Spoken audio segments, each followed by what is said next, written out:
Hello दोस्तों, कैसे हैं। मैं अश्विनी कुमार जोशी एजे क्लासेस में आपका हार्दिक स्वागत एवं अभिनंदन करता हूं। दोस्तों, जैसा कि आपको पता है कि तमाम तरह के एग्जामों में मैथ का कितना इम्पोर्टेंट रोल है, तो मैथ्स के प्रैक्टिस के लिए हम आपके सामने आए हैं और पिछले कई दिनों से हम आपको वीडियोस बना भी रहे थे और आपको मिल भी रहा था। मेरे दोस्तों, तो जो हम आपको मैथ की प्रैक्टिस कराएंगे, एक एसएससी के सारे एग्जाम को कवर करेगा, बैंक के सारे एग्जाम को कवर करेगा और रेलवे के सारे एग्जाम को कवर करेगा मेरे दोस्तों।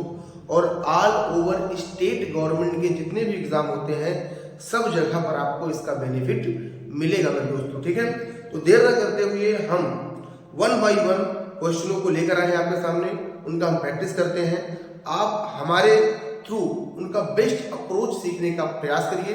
ठीक है दोस्तों, आइए शुरुआत करते हैं। देखिए क्या कह रहा है दोस्तों, यदि किसी वर्ग के क्षेत्रफल को 44% बढ़ा दिया जाए तो वर्ग की भुजा में कितने परसेंट की वृद्धि होगी। तो मेरे दोस्तों, ये सवाल है।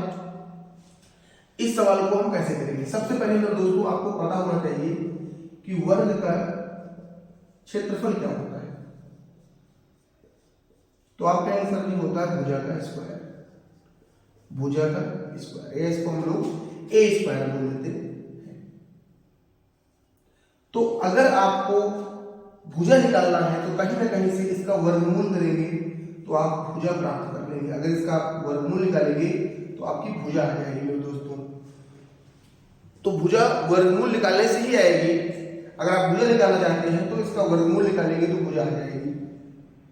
अब सवाल क्या कह रहे हैं मेरे दोस्तों, कह रहा है किसी वर्ग के क्षेत्रफल को 44% बढ़ा दिया। हम मान लेते हैं मेरे दोस्तों, पहले उस वर्ग का क्षेत्रफल था 100। कितना था मेरे दोस्तों? 100 था। और अगर 44 बढ़ेगा तो कितना हो जाएगा? 144 हो जाएगा। 100 था, 44 बढ़ेगा तो मेरे दोस्तों कितना हो जाएगा? 144 हो जाएगा। और 100 से 144 हो गया। अब ए तो हो गया मेरे दोस्तों, क्या हो गया? क्षेत्रफल हो गया। लेकिन हमें निकालना है भुजा, तो इसका वर्गमूल निकाल देंगे तो हम कहाँ पहुंच जाएंगे? भुजा में आ जाएंगे मेरे दोस्तों। तो 100 का वर्गमूल कितना होता है? 10। और 144 का वर्गमूल कितना होता है? 12। तो भुजा 10 थी, हो कितनी गई? 12। तो कितने की वृद्धि हुई मेरे दोस्तों? 2 की। किसमें होगी? 10 में। तो 100 में कितना होगा? तो हम आसानी से निकाल लेंगे, कहेंगे 20% की वृद्धि होगी उस वर्ग के भुजा पर। ठीक है, अगर क्षेत्रफल को 44% बढ़ाएंगे तो उसकी भुजा में 20% की वृद्धि होगी मेरे दोस्तों। ठीक है, उम्मीद करेंगे कि ये आपको समझ में आया होगा। अगर नहीं समझ में आया तो आप इसको दोबारा देखिए। नहीं समझ में आता कमेंट करिए, फिर हम आपको इस पूरे के पूरे कॉन्सेप्ट को हम पूरा समझाने का प्रयास करेंगे अलग वीडियो को लेकर। ठीक है, तो आप इसको लिखिए। हम चलते हैं अगले सवाल पर मेरे दोस्तों। ठीक है, चलिए।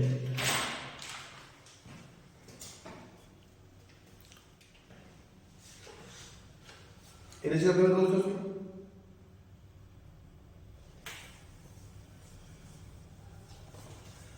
बस आपको हमारा वीडियो लाइक करना है मेरे दोस्तों, शेयर करना है और सब्सक्राइब करना है, जिससे अपना जो थोड़ा परिवार है बड़ा हो सके, बस इतना ही चाहते हैं। ठीक है, तो जल्द से जल्द आप इस वीडियो को अपने दोस्तों तक शेयर कर दीजिए। ठीक है, अपने दोस्तों तक इसको शेयर करिए, उनको भी इन चीज़ों को बताइए कि वहाँ पर एक टीचर है जो पढ़ाते हैं, बहुत अच्छा पढ़ाते हैं। ठीक है, आइए अगला सवाल क्या कर रहा है मेरे दोस्तों, देखिए। कह रहा है यदि किसी वर्ग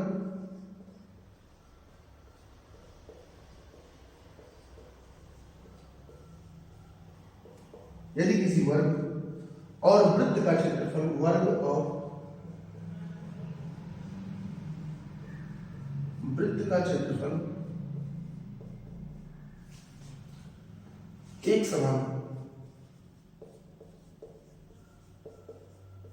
एक समान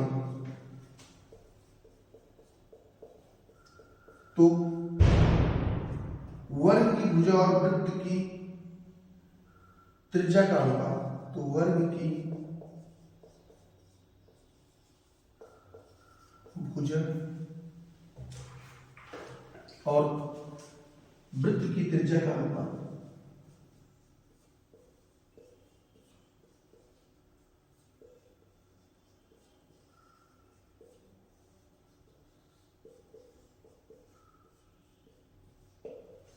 ये सवाल है मेरे दोस्तों। ऑप्शन लिख देते हैं इसका। पहला ऑप्शन है,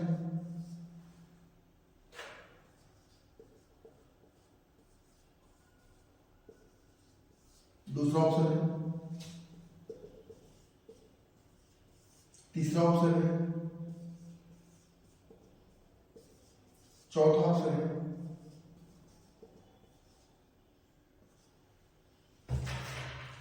तो ये मेरे दोस्तों सवाल है।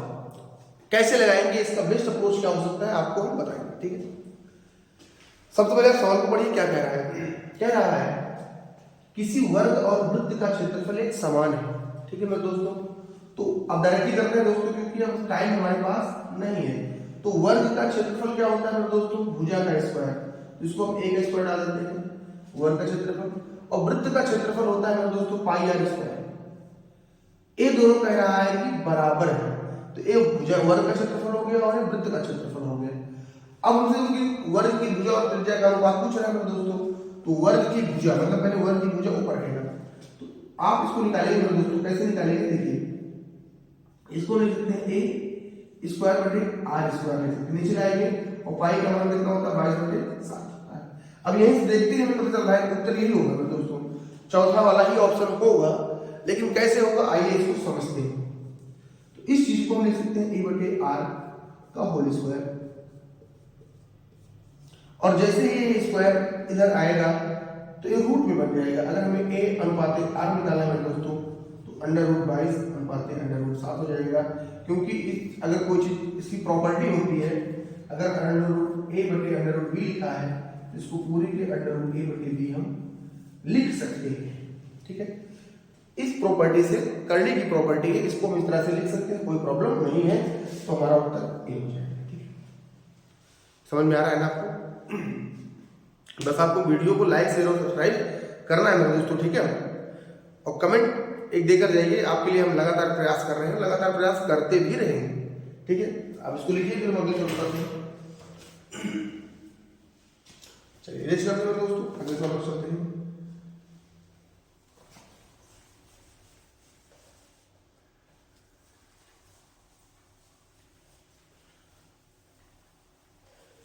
जितनी मेहनत हम आपके लिए कर रहे हैं दोस्तों, उतना आपको हमारा सपोर्ट करना चाहिए, ठीक है। लाइक शेयर और सब्सक्राइब करिए और वीडियो को लास्ट तक देखिए। लास्ट में आपको हम ऐसे ऐसे परमुटेशन और कॉम्बिनेशन के सवाल बताएंगे जिनको देखकर आप शॉक रह जाएंगे, ठीक है। परमुटेशन और कॉम्बिनेशन के सवाल भी हमारे इस प्रैक्टिस सेट में है। पहले एक वर्ग एंड टाइम का सवाल देखते हैं क्या है। वर्ग एंड टाइम का सवाल मेरे दोस्तों क्या है, कह रहा है डायरेक्टली कर दे। कह रहा ए किसी काम को 15 दिन में करता है, बी उसी काम को 10 दिन में करता है, बी ने 8 दिनों तक काम किया, 8 दिनों तक काम किया, तो शेष काम ए कितने दिनों में पूरा करेगा। शेष काम बहुत आसान सवाल है दोस्तों, शेष काम ए कितने दिनों में करेगा। बहुत आसान सवाल है, बहुत ही आसान सवाल है। सबसे पहले क्या करेंगे दोस्तों, ए कितने दिन में कर रहा है, 15 दिन में कर रहा है, बी कितने दिन में कर रहा है, 10 दिन में कर रहा है। तो 15 और 10 से कटने वाली राशि निकालेंगे मेरे दोस्तों, ए हमारा बन जाएगा टोटल वर्ग, ए हमारा बन जाएगा टोटल वर्ग। तो 15 और 10 से कटने वाली राशि मेरे दोस्तों कितना हो जाएगी, 30, ठीक है। तो 15 दूनी 30 और 10 तिहाई 30, तो टोटल मेरे दोस्तों काम कितना है 30, क्योंकि हमने आपको पढ़ाया है काम बराबर में दोस्तों पूरा का पूरा पढ़ाया है, होता है क्षमता गुणे समय, क्षमता गुणे समय, एक कॉन्सेप्ट होता है। तो टोटल काम कितना है 30। तो बी ने कितने दिन तक किया मेरे दोस्तों, 8 दिन तक किया, उसकी क्षमता कितनी थी, 3 थी। अब बचा हुआ काम कौन करेगा, 2 की क्षमता से कितना दिन लगेगा। तो मेरे दोस्तों कितना हो जाएगा 30, 8 हो जाएगा 24 प्लस 2d, 30 में से 24 जाएगा कितना आएगा 6। तो d बराबर मेरे दोस्तों कितना आ जाएगा 2 3 6। तो ए शेष काम को कितने दिनों में करेगा, 3 दिनों में करेगा, अगर बी 8 दिन तक काम कर लेता है तो, ठीक है। इस प्रकार से सवालों को हम लगाएंगे और इसका उत्तर भी हम निकाल लेंगे, ठीक है, बहुत आसानी से। तो आप इसको लिखिए, फिर हम अगले सवाल पर चलते हैं मेरे दोस्तों, ठीक है। लिख लीजिए,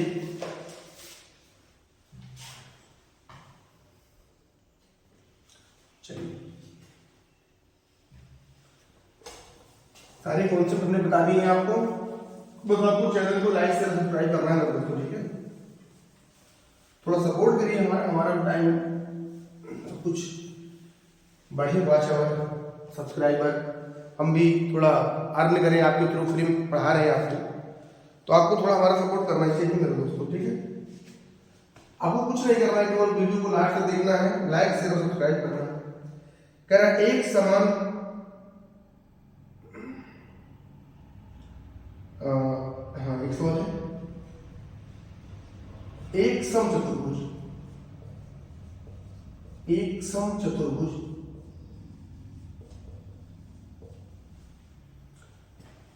की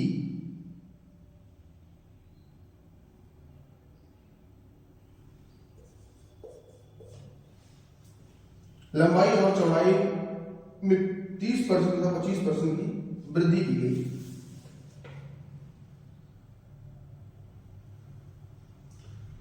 यह केवल चतुर्भुज है मेरे दोस्तों, सम चतुर्भुज नहीं है, और चतुर्भुज में कैसा है, आयत है, ठीक है, आयत इसी तरह। इसकी लंबाई और चौड़ाई में क्रमशः 30% की वृद्धि की गई और 25% की वृद्धि की गई। तो हमसे पूछ रहा है उसके क्षेत्रफल में कितने परसेंट की वृद्धि होगी। बहुत आसान सवाल है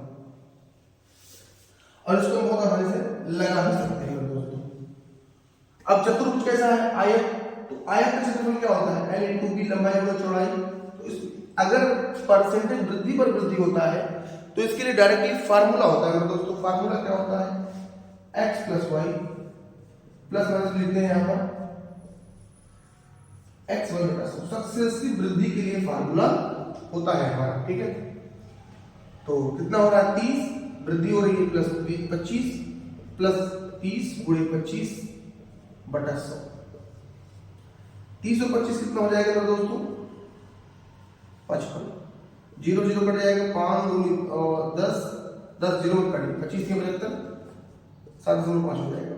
0 काट देंगे दिक्कत होगी हमें, 25 के 75, 10 से भाग कर लग जाएगा, और जोड़ेंगे कितना है मेरे दोस्तों, 62.5% की वृद्धि हो जाएगी। अब ये हमने काट दिया, काटने से सवाल 2 से भाग करना पड़ता हमें, जबकि हम ही पढ़ाते हैं। देखिए हमसे मिस्टेक हो सकता है तो आपसे भी मिस्टेक हो सकता है। काट दिया था हमने, लेकिन काटना नहीं है, देखिए इसको बचा कर रखना है। तो इस तरीके से हम सवाल को लगा सकते हैं। सक्सेसिव वृद्धि के लिए होता है, हमारा सीआई में भी काम आता है दोस्तों, सीआई में भी काम आता है और इसको बहुत अच्छे से यूज भी करते हैं, ठीक है। अब इसको लिखिए, फिर हम अगले सवाल पर चलते हैं।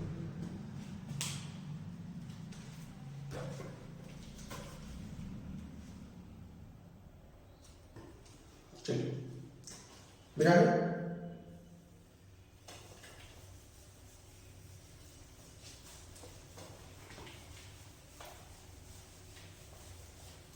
ये थोड़ा देर हो जाता है, मिट जाता है, उसे थोड़ा गीला जो करना पड़ेगा।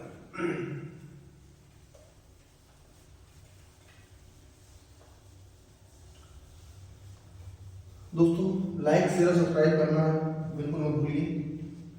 लाइक करिए, शेयर करिए और सब्सक्राइब करिए, जिससे अपना थोड़ा एक परिवार बड़ा हो सके। क्या करना सवाल देखिए दोस्तों, एक शहर की आबादी, एक शहर की आबादी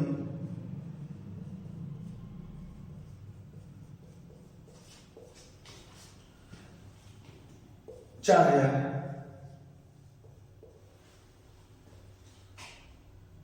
शहर में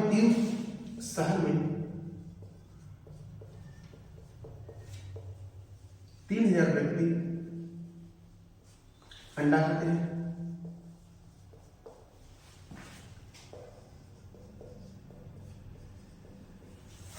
अंडा खाते हैं। 2000 व्यक्ति मांस खाते हैं। 2000 व्यक्ति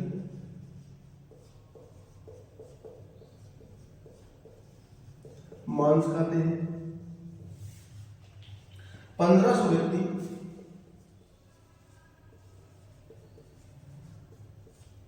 दोनों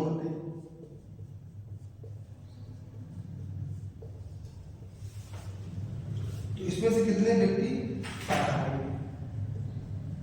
शाकाहारी। ये सवाल है हमारा।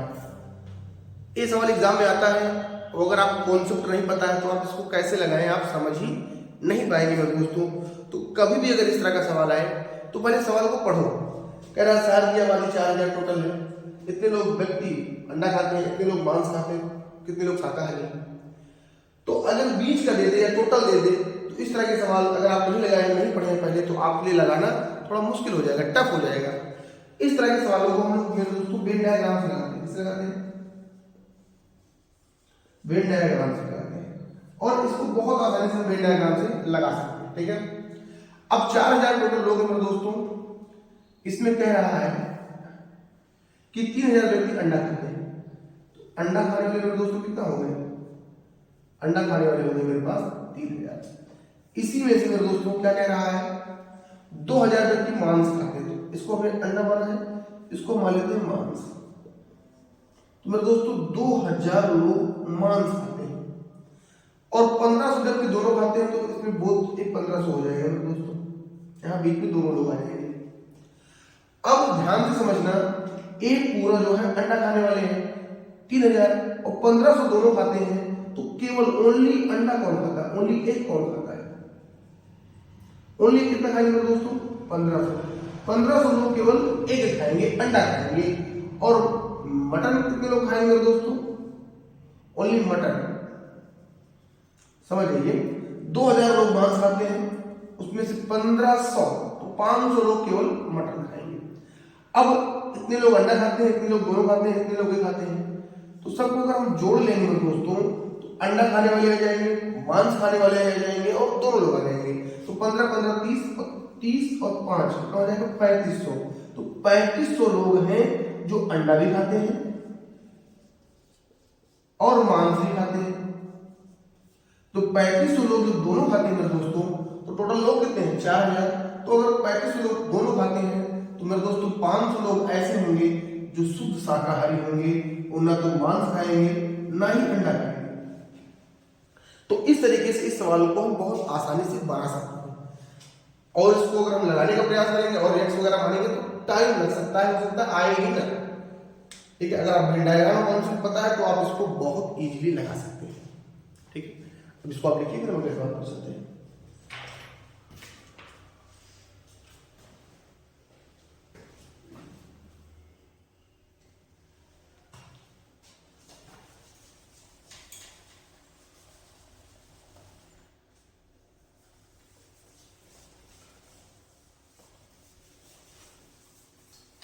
बेहतर से बेहतर चीज आपको देने का प्रयास नहीं कर दो, बेहतर से बेहतर। बस थोड़ा सा आपको हमें सपोर्ट करना है। ठीक है,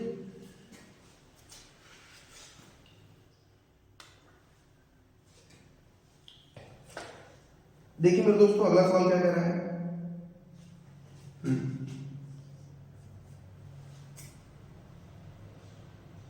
कह रहा है एक दावत में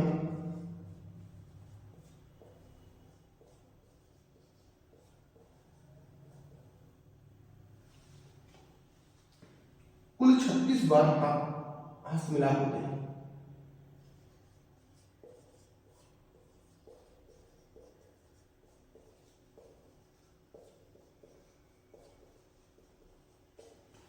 छत्तीस बार मिलाप होते हैं।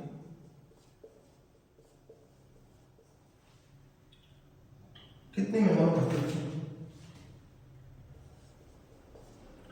तो दावत में कितने मेहमान उपस्थित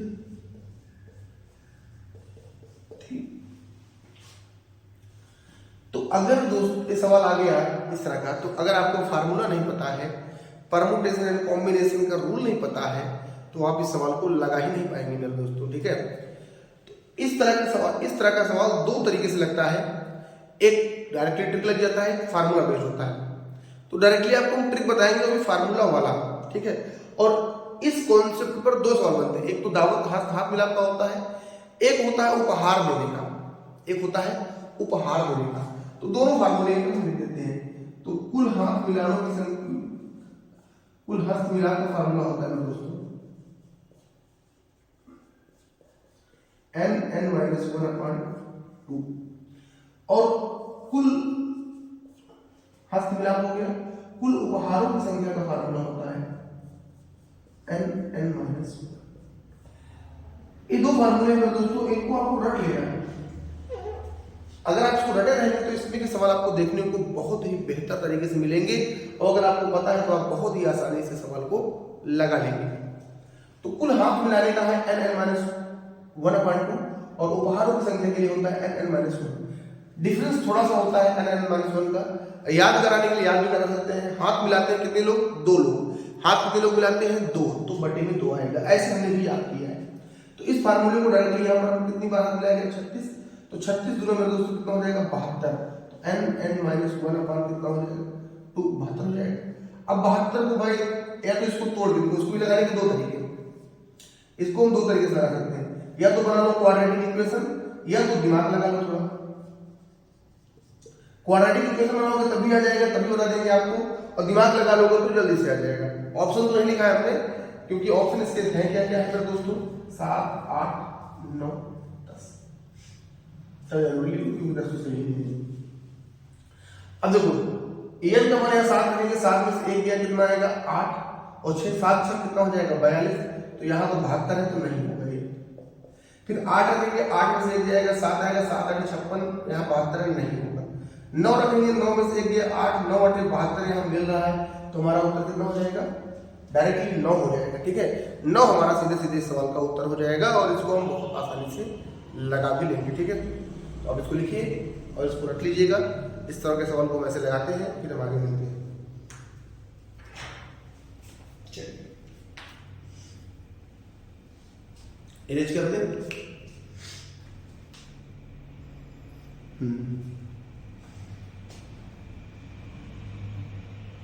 बहुत दिनों के बाद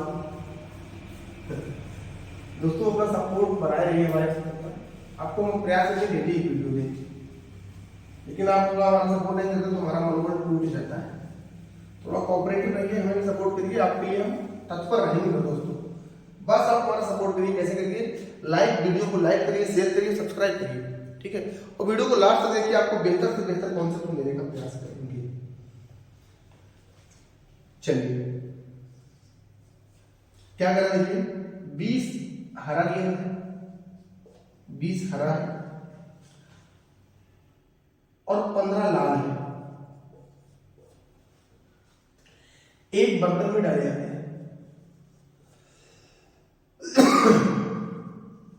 एक बर्तन में डाले जाते हैं। एक हरा गेंद चुनने की संभावना, एक हरा गेंद चुनने की संभावना।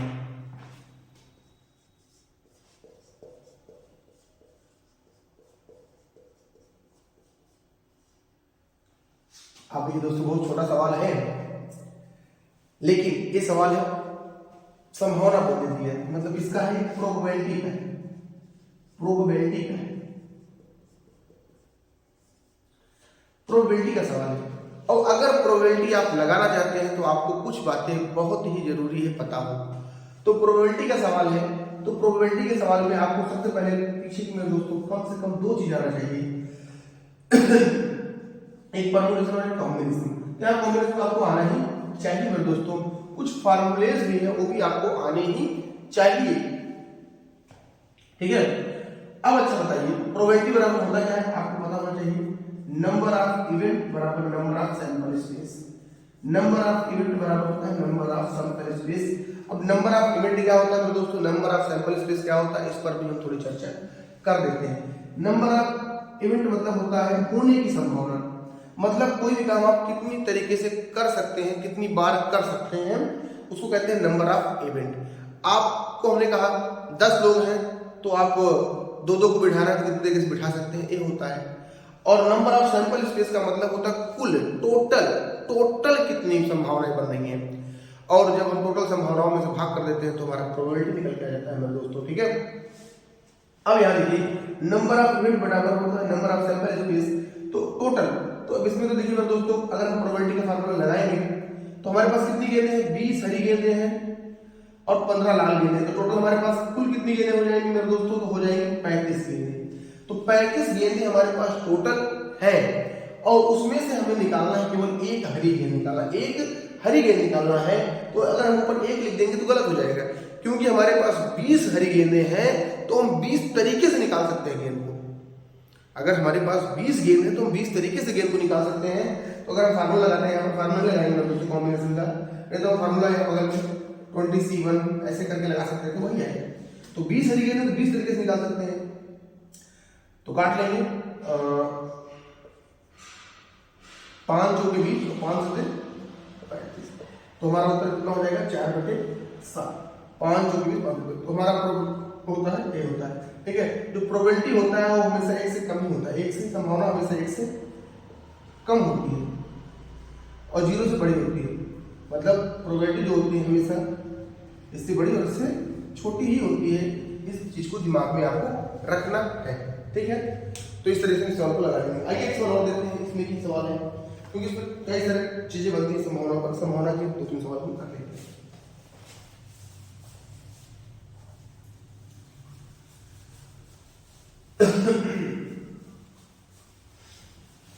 थोड़ा सपोर्ट करिए मेरे दोस्तों अपना भी, ठीक है। अपना मतलब आपके लिए हम कितना मेहनत करते हैं, ठीक है। क्या कह रहा है क्वेश्चन है, 2 मुद्राएं फेंकी जाती हैं, 2 मुद्राएं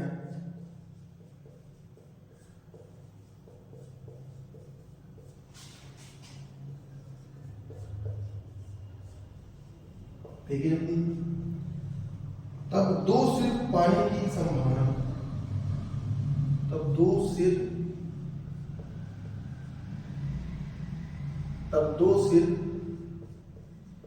पानी की संभावना,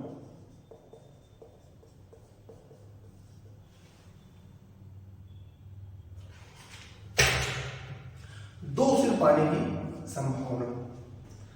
तो मेरे दोस्तों ये मुद्रा क्वाइन का सवाल है, क्वाइन।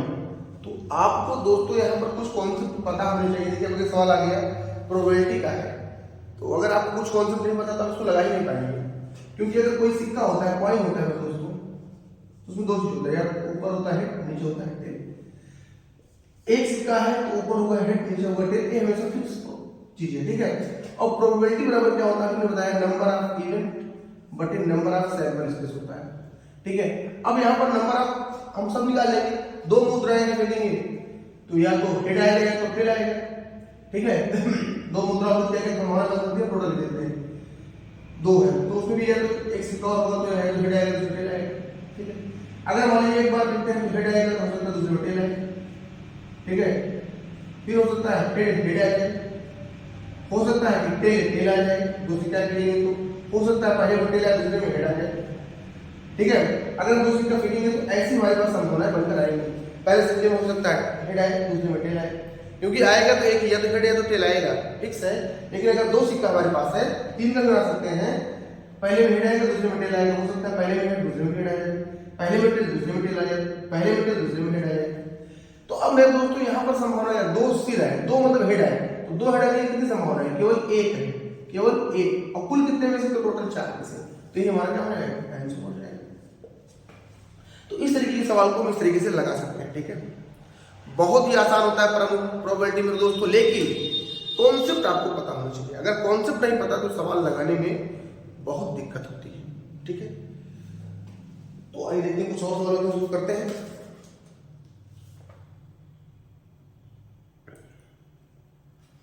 एक सवाल है टाइम स्पेस डिस्टेंस का, वो कर लेते हैं।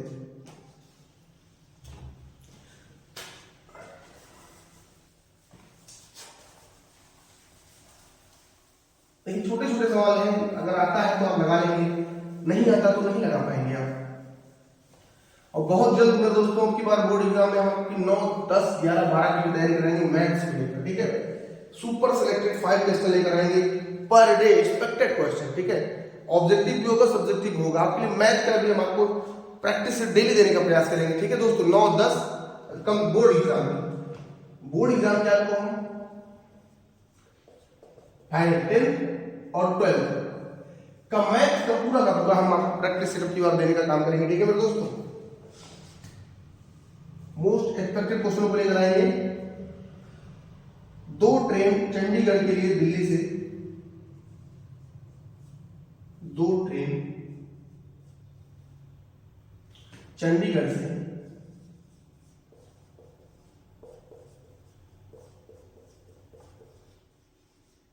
दिल्ली के लिए, चंडीगढ़ के लिए, सॉरी चंडीगढ़ से दिल्ली के लिए, कोई दिक्कत नहीं, चंडीगढ़ से दिल्ली के लिए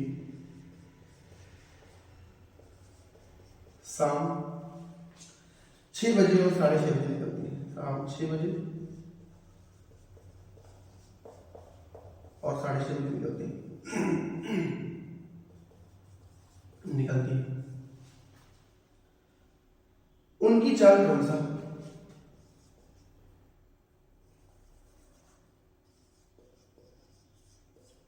उनकी चाल क्रमशः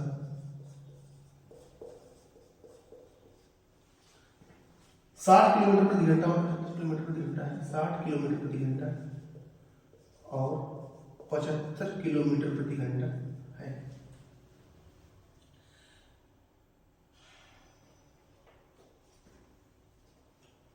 तो दिल्ली से कितनी, चंडीगढ़ से कितने दिल्ली के लिए, तो चंडीगढ़ से कितने किलोमीटर दूरी पर, चंडीगढ़ से कितने किलोमीटर की दूरी पर, कितने किलोमीटर की दूरी पर दोनों ट्रेन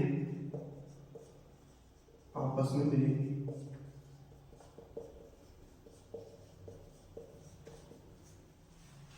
ये सवाल बहुत आसान सवाल है मेरे दोस्तों, और इसको हम बहुत आसानी से लगा भी लेंगे, ठीक है।